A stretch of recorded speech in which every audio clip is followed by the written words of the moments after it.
On September 2nd, 1945, Japan surrendered to the Allies of World War II, beginning the post-war era of Japan's history. The early years were devoted to rebuilding lost industry, which it would not be able to do until the mid-1950s. During this period, inflation was rising and productivity was not matching. The Japanese government needed a better way to revive the Japanese economy. In May of 1949, the Ministry of Commerce and Industry split, creating the Ministry of International Trade and Industry, or MITI. MITI was, as the name suggests, responsible for exports and imports, but also domestic industries not covered by any other ministries. Specifically, investments in plants and equipment, pollution control, energy and power, some aspects of foreign economic assistance, and consumer complaints. With all of these under its umbrella and close collaboration with Japanese industry, MITI led to a foreign trade policy that complemented domestic manufacturing interests.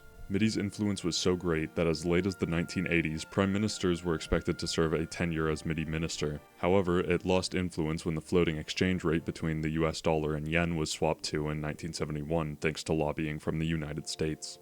MITI's control over allocating foreign currency coincided with its glory days, only to be further weakened in 1992 due to the bubble economy bursting and creating the World Trade Organization.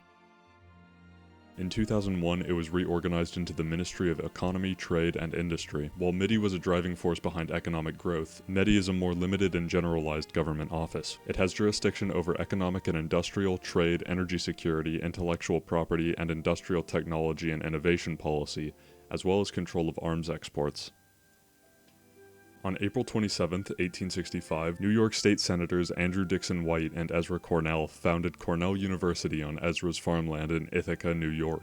White agreeing to serve as the university's first president. He oversaw the early development and formal inauguration on October 7, 1868. Since then, Cornell University has rapidly increased in significance. By 1995, the National Research Council ranked Cornell's PhD program 6th in the nation, 18 specific programs all ranking within the top 10 of their field. Currently, it has 16,128 undergraduate and 10,665 graduate students from all 50 US states and 130 countries.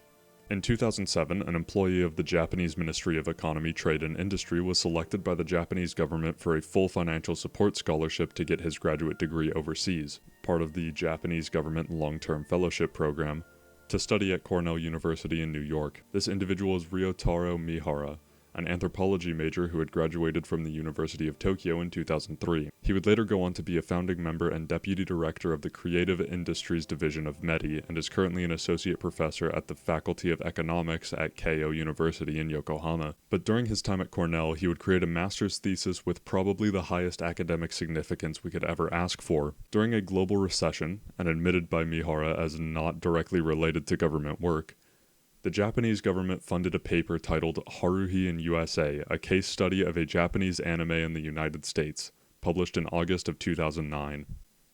I need to level with y'all. I'm not an anthropologist. I had to Google what anthropology was before I read this paper. The point of this video is not some grand academic showcase of Mihara's work, but because I like a Japanese cartoon and want to cause more problems in the localization debate here in the US. Being a paper from 2009, it's likely a lot of things have changed. It's also likely a lot of things are the same or worse. So I'll keep it simple and say this paper's conclusion supports the views of those who dislike official localizations, but might not apply to the modern localization process. This paper did come out in August of 2009, but due to the data collection being done in 2008, and because it hadn't been localized, none of Season 2 of The Melancholy of Haruhi Suzumiya is included, which does mean we're ignoring all of Endless 8, and there was still 6 months until the disappearance of Haruhi Suzumiya would release in Japan. Getting back on track, Mihara's paper is based around an ethnography concept supported by the representatives of the anime community, which was first explained by Ian Condry. Condry, in his book Anime Creativity, Characters and Premises in the Quest for Cool Japan, describes that the core of anime is not in the narrative itself, but 3 pillars that guide plot development.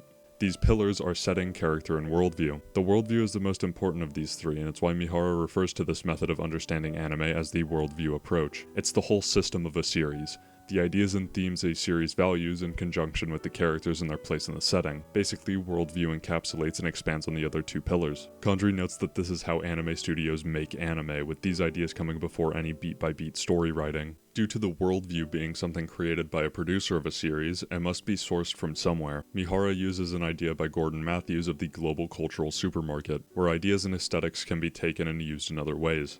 To differentiate this from the original purpose of this idea, Mihara refers to his use as the global cultural database instead. The worldview of a series, as well as the characters and settings, are created by configuring pieces called cultural elements. For example, a Moe character will have the cultural elements of Moe. Mihara notes a brainstorming session of an Edo-era samurai/ninja series. The cultural elements it took from were the historical Japanese ones, but the producers were debating if a soccer episode would fit in, as the World Cup was being held in Japan that year. The cultural element of soccer was popular and therefore considered, but the discussion was if it would fit the worldview built off Edo-era cultural elements. The worldview approach assumes that the anime is only a piece of what could be done by a series.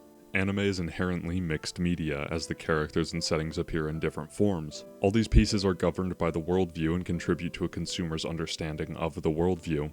A Western example of this would be Halo, whose games only make up part of the series overall, and you gain a better understanding of the series by experiencing the other parts. Mihara is making the point that to truly understand the worldview of a series, you must interact with all aspects of the series, and not just some main component. To recap, the global cultural database is used in the creation of characters, settings, and most importantly, worldview when creating a series. A singular work is just one scenario of the characters and settings within the limits of the worldview, meaning analysis of a series must be done by taking all works within the worldview into account. By this alone, we can begin to understand Mihara's central claim. Haruhi's worldview was reduced as it was localized. Mihara analyzed the path of circulation from production to distribution and consumption of Haruhi in both Japan and America for this paper. He notes that there isn't a single governing superpower to the US anime business, rather a collection of smaller independent studios collaborating. Basically, anime is contracted out in the West, and the publishing company that wins the bid is a concern to the fans, as quality differs depending on the company. Think 4Kids. The idea is that a rights holder, in this case the localization studio, influences the culture of a fan base. However, a rights holder in America is typically different based on the medium of the release. For example, it was Kadokawa Pictures USA and Bandai Entertainment for the Haruhi anime, but Yen Press for the light novels. Because of this, identifying a culture of a fan base is more difficult, as there are multiple barely collaborating organizations influencing the fan base.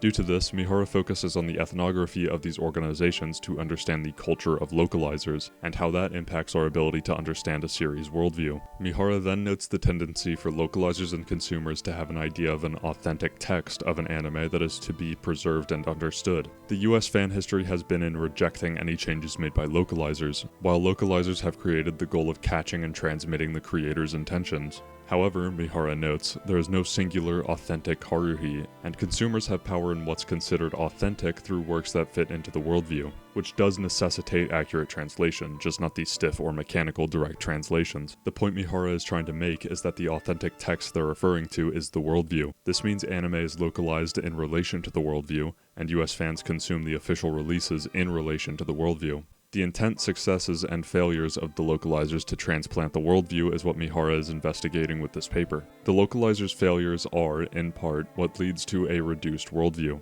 and the fans' desire to better understand the whole worldview is what leads to the internet and fan translations. It's because of the difference in the worldview that was transplanted to us that there exists a separate Western Haruhi community as opposed to a general community with better access to a complete worldview. To recap what we currently have, a producer creates a series by taking cultural elements from a global cultural database to create a worldview that defines a series. The worldview is what must be understood and analyzed to understand a series. The worldview is then transferred to a localizer, whose goal is to translate a series in a way where speakers of a different language can understand the worldview. The problems come from both licensing of the series work, does it all get translated, the lack of communication between who translates those works, as it isn't the same studio for every piece, and the ability of the localizers to understand and translate the worldview. The idea of the understanding of media being transferred was an established anthropological concept in studying globalization, but it only included the encoder and decoder, producer and consumer respectively. Mihara is introducing the transcoder, localizer, to this concept, as who translates a work has a contribution in the community around it, implying that the decoding process is impacted. Mihara previously stated that the worldview is transferred with the license. Due to this, every group in the process, producer, transcoder, and consumer, has its own leniency in forming the worldview. The producers impacting the worldview is obvious, they help make it. The localizers have a duty to the producers to translate it accurately, but the producers are not big enough to control every element of the process, leading to variance. The consumers traditionally come to their own conclusions or understandings of the worldview as their part, but in the case of Haruhi, it's due to them translating the missing parts of the series for each other, both in what hadn't been localized, hadn't been released, or was mistranslated or overlooked by localizers. The fan aspect can't be overstated. A member of the Haruhi localization team told Mihara directly that they didn't feel they were otaku enough to understand Haruhi, meaning the localizers assumed the fans understood the series better before any official releases. This leads to the weird relationship localizers had with piracy in the 2000s. The localizers almost assumed fans pirated the series before any official release. Mihara notes that it was normal for a localizer to watch a pirated fan translation to know what series to localize, both gaining the knowledge that there is a fan base and to get an idea on what the show is. This is further seen by Bandai's advertising, which we'll get to later, but was very high context and never actually explained what Haruhi is about. Due to this weird relationship with piracy, the legal/governmental implications of anime and localization are discussed. Mihara states that government influence on anime as a cultural export is either not impactful, actively detrimental, or fought against, and the Japanese government is reluctant to interfere with anime as it got popular without their influence. This sort of relaxed legality is indicative of anime not being seen as a major Japanese economic staple, and didn't care about its global availability or piracy in other regions, which led to America's fan-subbing community, and the fans being the ones that accelerated Haruhi into the West. The Melancholy of Haruhi Suzumiya was made by a committee consisting of Kadokawa Shoten, the rights holders of the light novel series, Lantis, a music company, Kyoto Animation, the series animators, and an advertising company.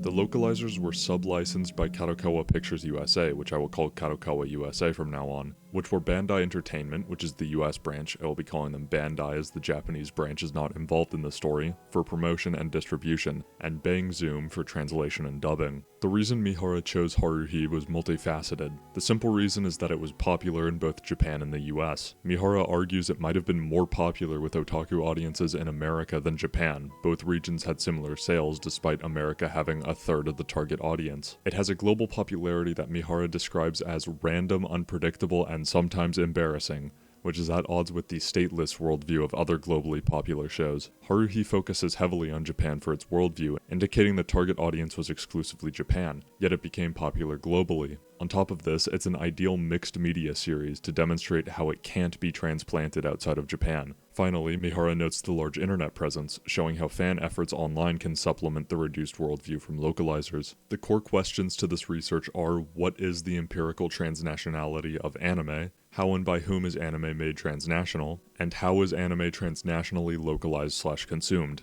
To answer this, Mihara investigated the trans-Pacific licensing, localizing, and consuming process of Haruhi by contacting both the localization agencies and Haruhi fans in 2008. This consisted of field research at major sites, reading fan websites, interviewing members at the companies involved, and observing the anime dubbing process. Not for Haruhi, but Bang Zoom clarified it uses the same methods. For the subjects of the interviews, Mihara contacted Kadokawa USA's president, senior vice president of operations, and staff member in charge of Haruhi, Bandai's president, staff member in charge of Haruhi promotion, and staff member in charge of Haruhi localization, and Bang Zoom's president, vice president, and co-producer, as well as various fans of the series. The questions asked to staff were mainly on the localization process and decisions they made during it. To fans, he asked about their understanding of Haruhi. To return to the idea of worldview, Mihara notes that fan works can fall into and be used to better understand a series as a whole. The basis is that a series of cultural elements cannot be copywritten, only the stories made from it can be copywritten. Another analyst, Otsuka, calls this creating by consuming, where making fan content is creating in pursuit of understanding more of the worldview. This creates a more nuanced relationship between producer and consumer, as fan works, or things made by consumers, can help in understanding a worldview made by a producer. A good example of this is the Dojin fan work artist to creator pipeline. So instead of using that, I'll use a domestic example. Rooster Teeth in Austin, Texas would, while it was still alive, hire fans who had previously made fan fiction/fan animations of their series. The company determined, whether it was correct or not, that the fans understood the worldview through their fan works enough to hire them for official releases. The wording I used there was very specific, understood the worldview, but understanding the worldview is not absolute, as Mihara states. The worldview is not something that is understood in only one way. There are multiple correct understandings of the worldview. For example, Mihara never mentions any religious element to Haruhi's worldview throughout the entire paper, despite multiple references to and structural similarity with both Greek mythos and biblical stories. He is not incorrect for thinking this is lower value in the series' worldview than I do. However, there are definitely wrong ways to understand the worldview, such as arguing that there isn't any romance or sci-fi in it. The Haruhi series is mixed media. Mihara lists the major mediums as light novel, anime, manga, fanbook, and CD. The tables Mihara provides shows a list of stories and which mediums covered which story as of October 2008 to show that there is no singular release which covers the entire story, a very surface level way to show that you don't get a full understanding of the worldview from just one release. I keep on mentioning Haruhi's worldview but haven't explained Mihara's interpretation of it. There are 3 basic levels, each with a cultural element. The above surface level, or most obvious, is the Japanese high school romance comedy aspect of the story. Then below the surface is the sci-fi element. Then far below surface level are Japanese pop culture references.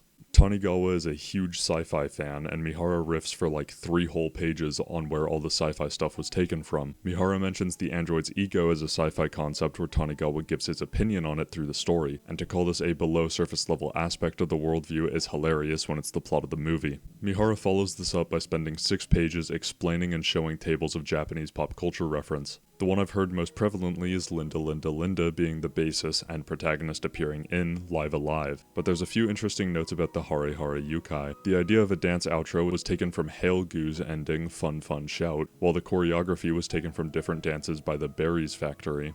These are all aspects of Haruhi's worldview, but I haven't explained how it's necessary to experience more than just one release. I'll start with episode 0. The idea of beginning an adaptation with one of the recent book releases is a joke and expectation setter that would only land for those who had read the light novels beforehand. Everyone else wouldn't know the original release started differently. This is furthered by the intro including shots from The Straightaway to the Chief Editor, a story that never ended up getting adapted, which was later repurposed for the anime original outro to the Disappearance movie. Someday in the Rain is an anime-only prologue to Disappearance, meaning you only currently have to watch the anime to get the intro to this story, but in 2006 it meant both watching the anime and reading the LN. Live Alive, already mentioned for its worldview significance, has the song God Knows contributing to Haruhi's character. Being a book series, the LNs don't include this song, but Surprise in 2010 references it with Yasumi humming the song Haruhi sung at the school festival. There's one more thing Mihara points out: the worldview impacts the production. There's this strange phenomenon with Haruhi specifically where the absurdity seems to follow it into the real world.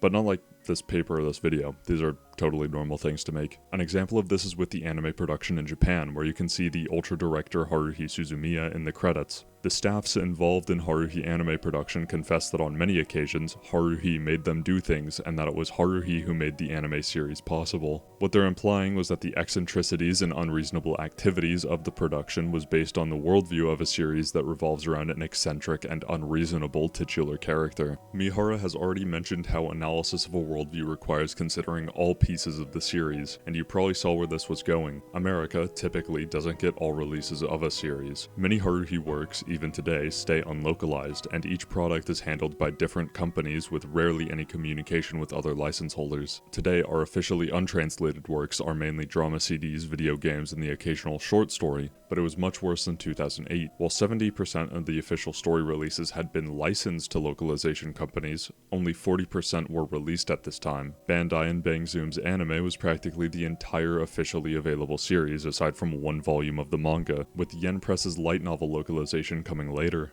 How the licensing system worked at the time was that each company within the Kadokawa conglomerate found and picked their own contracted localizers. This means the anime committee decided on Bandai with no communication to the light novel department, which picked Yen Press. This apparent lack of communication leads to the lack of cohesion in our officially available releases. Due to the light novels being unreleased at the time of this paper, Mihara does not discuss if this lack of cohesion significantly harms the worldview. It's likely that having these available in any form is a benefit if the alternative is anime only. The contracting process, at least in 2006 to 2008, was typically that a localizer would go to a producer and present their plans for a localization. They were not open contracts that companies would bid on. The normal result was like a music venue hosting a gig. The contracted localizing company would pay a minimum guarantee upon getting the license. The producers would provide some assistance with advertising, but would mostly be hands-off. Haruhi's localization was not normal. It was probably the best possible situation to get an accurate localization. Kadokawa Pictures USA funded the localized distribution project with Bandai, giving Bandai more communication with the anime committee and Kadokawa more control over the international release. This was mainly done as Kadokawa wanted a stronger US presence. They knew from piracy that Haruhi was already popular, which gave them an opportunity but also pressure to release a strong localization. Mihara mentions that each company he interviewed had conflicting statements about the process. Kadokawa USA says it was very hands-off, allowing Bandai and Bang Zoom to make their own decisions. Bandai and Bang Zoom claim that Kadokawa USA would verify decisions and had final say over everything. This contradiction is noted so Mihara can establish the bottom-up system that Haruhi localization had.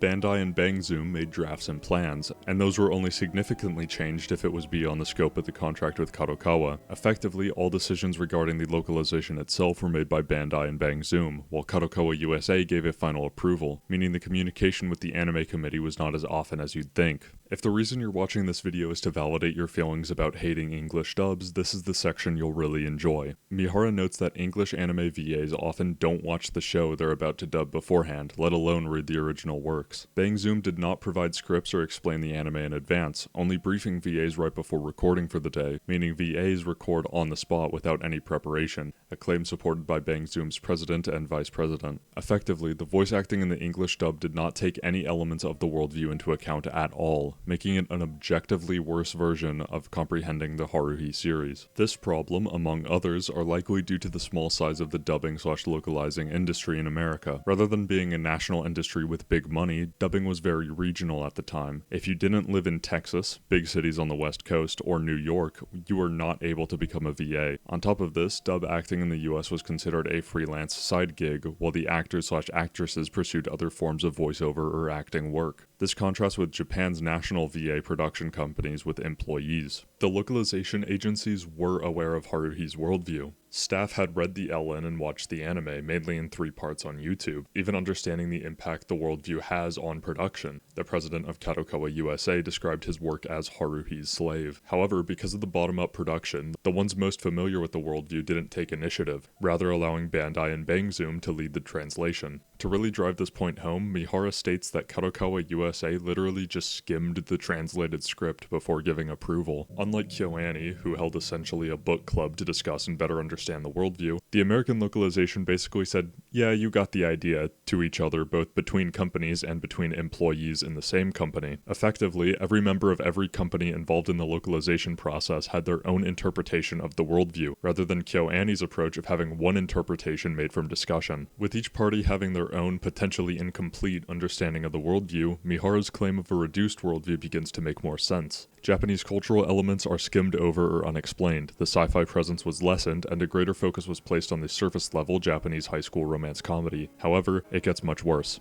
Haruhi's localization team was comprised of less than 10 main staff. They had no chance, even if everyone involved completely understood the worldview, to convey everything in the 1 year they had to localize the series. They made the right call to focus on the bare minimum required to understand the story, that being the Japanese high school romance comedy with a slight sci-fi background, rather than wear themselves thin trying to convey the references. This is just to emphasize that unlike some localizers, the reduced worldview and script changes were not done maliciously. Bandai admitted that Haruhi's official localization was geared towards what Mihara refers to as the light user. The light user would be more of a general audience rather than sci-fi heads or otaku. While these things are still present in the show, it'd be difficult to remove those elements, they are not presented in a way which America would understand. A great example for this is Hyperion. The book is present with an English title visible in the anime, but it's not the cover that American audiences would be familiar with. As for cultural elements, the only ones translated are the ones crucial to the story, such as Tanabata, and not those that were considered bonus, such as Yuki's name, which is important for disappearance symbolism in 2 non-animated light novel stories. The script translation process, as noted by Mihara, was a singular translator contracted by Bang Zoom, who then verified and formatted it for dubbing and subtitles, before being sent to Bandai and then Kadokawa USA for final approval. The cross-organization discussion was done by email and comments on draft scripts rather than face-to-face or verbal communication. The final dubbing script was a printed-out version with all comments by all parties, undergoing one final revision during the voiceover process to better fit lip sync or context. Due to the lax approval process by Bandai and Kadokawa USA, the notes they left gave Mihara a clear picture on what elements were deemed most important. The scripts available to him were Melancholy 1, 2, and 3, Mr. Eek Sign, Remote Island Syndrome 1, Episode 0, Live Alive, and Someday in the Rain. Of course, it was the Japanese high school elements that were most notated. Mihara gives a few examples. One that demonstrates it best is gasuku. This one term, literally translated to lodging together, is used in Remote Island Syndrome 1 for their island trip.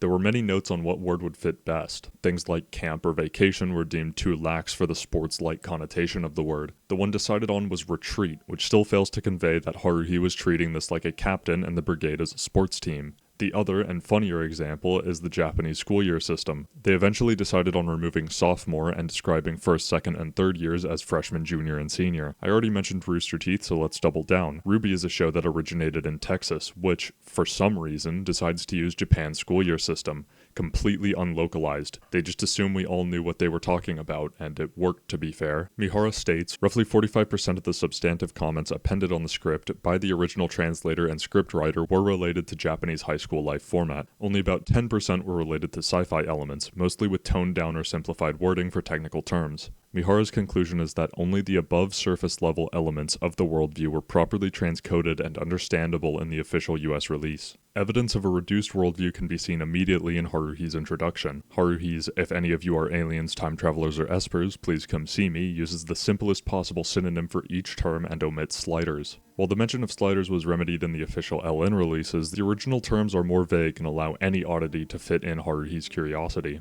Alien could be any outer world influence. Time traveler could be anyone who has ever witnessed any impact of time travel. Sliders could be anyone who experiences any influence from another dimension, and Esper could be anyone who has any form of psychic ability. While most of these are synonyms, Haruhi casts a wider net in her introduction, emphasizing that who she found for the brigade was the most extreme of her curiosities. She found an actual alien and not just someone who was abducted at one point. She found an actual time traveler rather than someone who just saw it happen. She found an actual Esper and not just a fortune teller. It demonstrates a greater strength of her powers.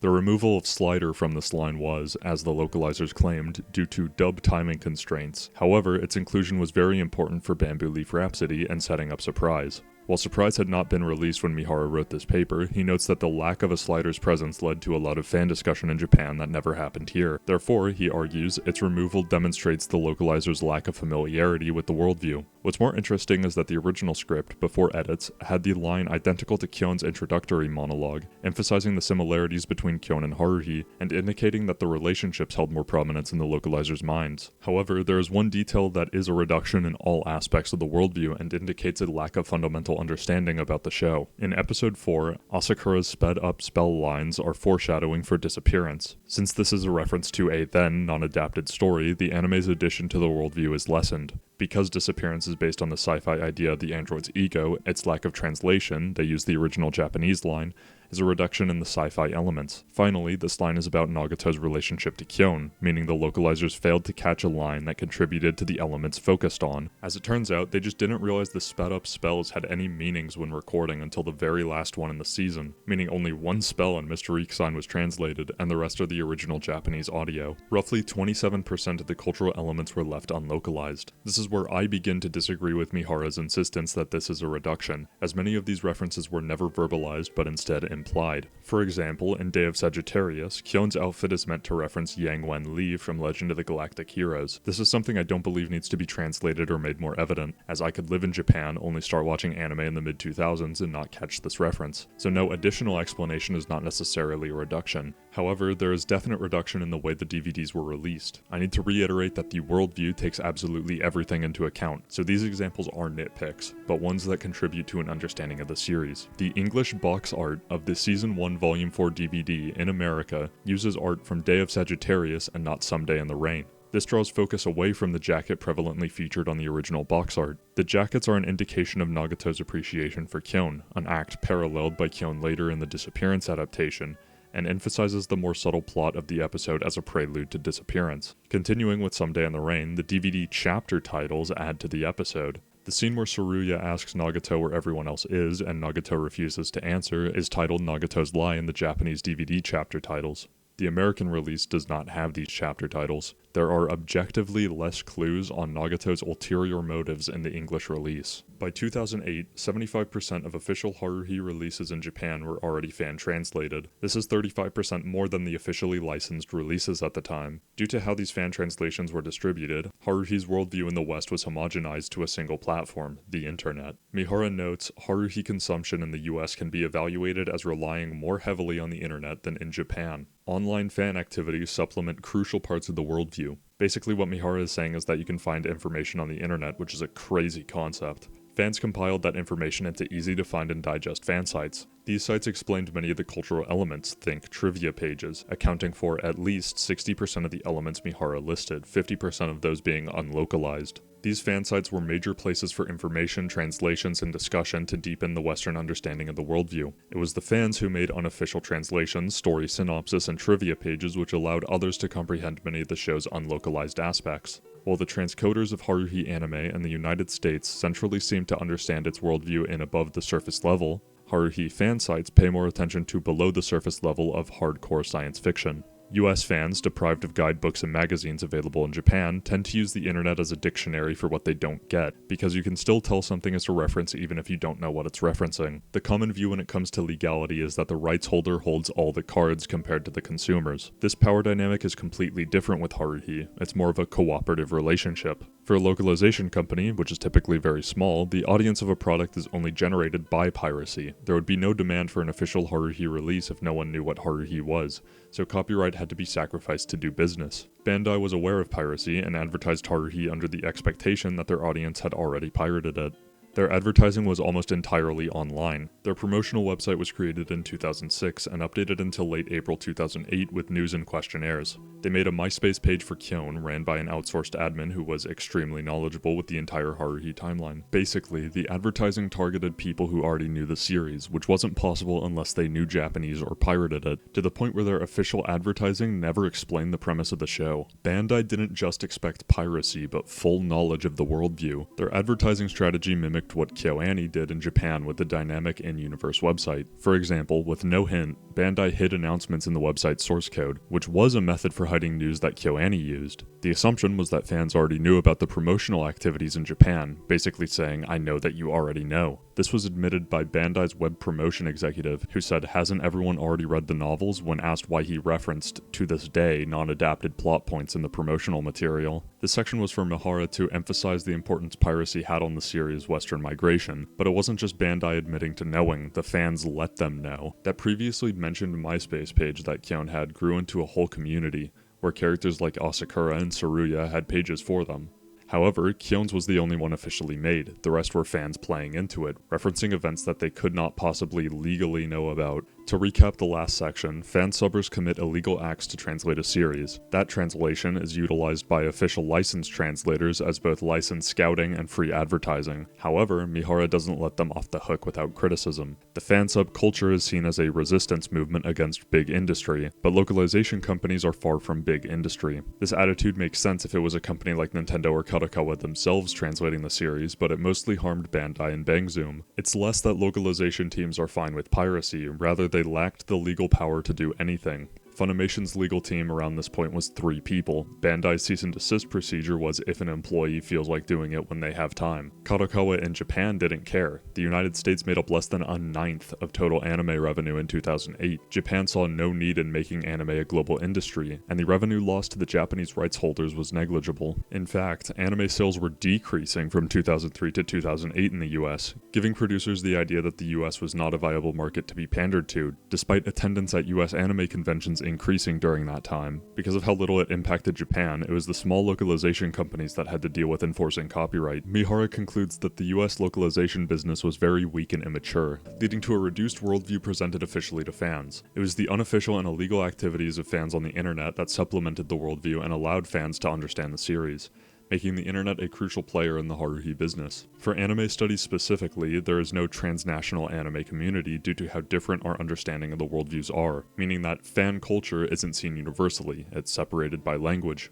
Haruhi was not a multimedia series in the US by 2007, but the official anime referenced a multimedia series legally unavailable at the time. The Japanese government/bureaucracy in general holds no place in the Japanese media industry, especially anime and especially in the export of anime. It was only due to the illegal activity of fans that the US can grasp a more complete understanding of the anime and series as a whole.